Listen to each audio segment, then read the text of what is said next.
Hi friends, welcome to digital బడి YouTube channel. Friends, మనం ఈ వీడియోలో వచ్చేసరికి మనకి ఏపీపీఎస్సికి సంబంధించి గ్రూప్ 1 అలాగే గ్రూప్ 2 నోటిఫికేషన్స్ అయితే విడుదలయ్యాయి. అయితే కొంతమందికి వచ్చేసరికి సర్వర్ ప్రాబ్లమ్స్ అయితే ఉన్నాయి. సో సర్వర్ అయితే సరిగా రావట్లేదు గ్రూప్ 1 కానీ గ్రూప్ 2 కానీ అప్లై చేసేటప్పుడు. సో అలాంటప్పుడు మనం ఏం చేయాలి? అలాగే కొంతమందికి అప్లికేషన్ సబ్మిట్ చేసిన తర్వాత పేమెంట్ చేసిన తర్వాత మనకు వచ్చేసరికి అకౌంట్లో అమౌంట్ అయితే డెబిట్ అవుతుంది. కాకపోతే అప్లికేషన్ స్టేటస్ మాత్రం పేమెంట్ స్టేటస్ ఫెయిల్ అని చూపిస్తుంది. సో అలాంటప్పుడు మనం ఏం చేయాలి? అలాగే మనకి గ్రూప్ 2కి వచ్చేసరికి మనకి 10వ తారీఖుతో లాస్ట్ డేటు. సో దీన్ని ఏమన్నా పొడిగించే అవకాశం ఉందా వంటి కంప్లీట్ ఇన్ఫర్మేషన్ అయితే మనం ఈ వీడియో ద్వారా తెలుసుకుందాం. సో టాపిక్లోకి వెళ్ళబోయే ముందు ప్రభుత్వ ఉద్యోగాల సమాచారం ఎప్పటికప్పుడు తెలుసుకోవడానికి ఈ ఛానల్ని సబ్స్క్రైబ్ చేసుకోండి. అలాగే ఈ వీడియో ఎవరికైతే యూస్ఫుల్గా ఉంటుందో వాళ్ళకు తప్పకుండా షేర్ చేయండి. అయితే ముందుగా మనం సర్వర్ ప్రాబ్లమ్స్ గురించి మాట్లాడుకుందాం. సో మనకి మీరు అప్లై చేసుకోవడానికి ముందుగా మనం ఏపీపీఎస్సి వెబ్సైట్లోకి అయితే వెళ్ళాలి. సో వెబ్సైట్లోకి వెళ్ళిన తర్వాత మనకి స్టార్టింగ్ అనేది అప్లికేషన్ స్టార్ట్ అయినప్పుడు అంటే 20వ తారీఖు నుంచి 1వ తారీఖు లోపు మనకేం జరిగిందంటే మన ఇక్కడ మెయిన్ వెబ్సైట్లోకి వెళ్ళిన తర్వాత ఇక్కడ లాగిన్ అయ్యి మనం అప్లికేషన్ అనేది సబ్మిట్ చేసేవాళ్ళం. సో ప్రస్తుతానికైతే ఈ సర్వీస్ అనేది ఆగిపోయింది. సో మనం ప్రజెంట్ అయితే అప్లికేషన్ ఏ విధంగా సబ్మిట్ చేయాలో ఇప్పుడు చూద్దాం. సో దానికోసం మీరు ఏపీపీఎస్సి అని టైప్ చేయండి. ఇక్కడ మనకి ఏపీపీఎస్సి వెబ్సైట్ అనేది ఓపెన్ చేసిన తర్వాత మీకు ఇక్కడ 3 ఆప్షన్స్ కనిపిస్తాయి. APPSC website, direct recruitment OTPR, అలాగే ఆన్లైన్ అప్లికేషన్ సబ్మిషన్. సో ఇక్కడ వచ్చేసరికి మీరు మొదటిసారిగా ఏపీపీఎస్సిలో అప్లై చేస్తున్నట్లయితే మీరు ముందుగా రిజిస్ట్రేషన్ అనేది చేసుకోవాల్సి ఉంటుంది. సో ఆ ప్రాసెస్ ఎలా ఉంటుందో దానికి సంబంధించిన వీడియో అయితే ఒకటి చేయడం జరిగింది. కింద డిస్క్రిప్షన్లో లింక్ ఉంటుంది, కావాలంటే ఆ వీడియో చూడండి.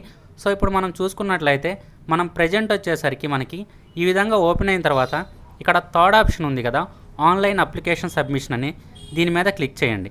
సో దీని మీద క్లిక్ చేస్తే మీకు లింక్ 1, లింక్ 2, లింక్ 3, లింక్ 4 ఇక్కడ 4 లింక్స్ కనిపిస్తాయి. సో ప్రజెంట్ అయితే లింక్ 1, లింక్ 4లో అయితే మనకి సర్వర్ ప్రాబ్లమ్స్ ఉన్నాయి, కానీ లింక్ 2, లింక్ 3లో అయితే మనకి అప్లికేషన్ అనేది అవుతుంది. సో ఖచ్చితంగా అవుతుందని చెప్పట్లేదు.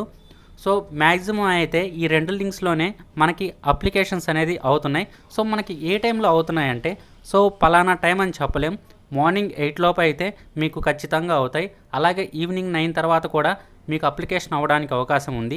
సో మధ్యలో మేము అబ్జర్వ్ చేసిన దాని ప్రకారం చూసుకున్నట్లయితే నిన్న ఆదివారం సాయంత్రం 6 గంటలకైతే సర్వర్ అనేది చాలా ఫాస్ట్గా ఓపెన్ అయింది. సో ఈరోజు మండే కాబట్టి అది కాక మనకి లాస్ట్ డేట్ కూడా దగ్గరలో ఉంది కాబట్టి సో మీరు ట్రై చేస్తే 12-2 మధ్య ట్రై చేయండి.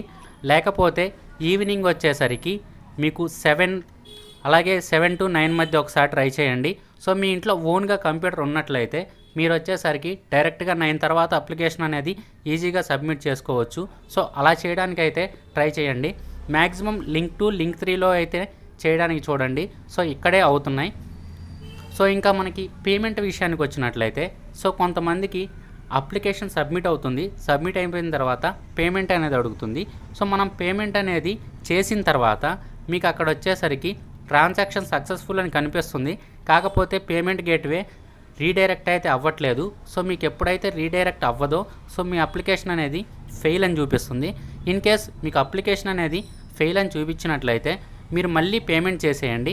మీ పేమెంట్ మాత్రం 7 to 14 డేస్లో మీరు దేని నుంచి అయితే పేమెంట్ చేశారో సో ఆ బ్యాంక్ అకౌంట్లో అయితే క్రెడిట్ అయితే అవుతుంది. లాస్ట్ టైం మనం యానిమల్ హస్బెండరీకి కూడా ఈ విధంగానే జరిగింది. కాకపోతే దానికి వచ్చేసరికి మినిమం 10 to 14 డేస్కి అయితే రీఫండ్ అనేది వస్తుంది. రీఫండ్ అనేది ఖచ్చితంగా వస్తుంది.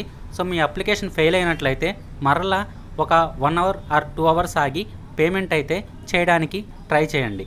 సో ఇంకా డేట్ విషయానికి వస్తే సో సర్వర్ ప్రాబ్లమ్స్ ఎక్కువగా ఉన్నాయి కాబట్టి అలాగే గ్రూప్ 1కి సంబంధించి కూడా మనకి 21వ తారీఖు దాకా టైం ఉంది కాబట్టి గ్రూప్ 2కి సంబంధించి కూడా అప్లికేషన్ అనే డేట్ అనేది పెంచే అవకాశం ఉంది. సో ఖచ్చితంగా పెంచుతారని మాత్రం నేను చెప్పట్లేదు.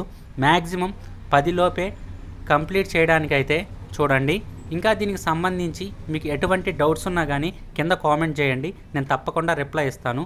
అలాగే ఈ వీడియో ఎవరికైతే యూస్ఫుల్గా ఉంటుందో వాళ్ళకు షేర్ చేయండి.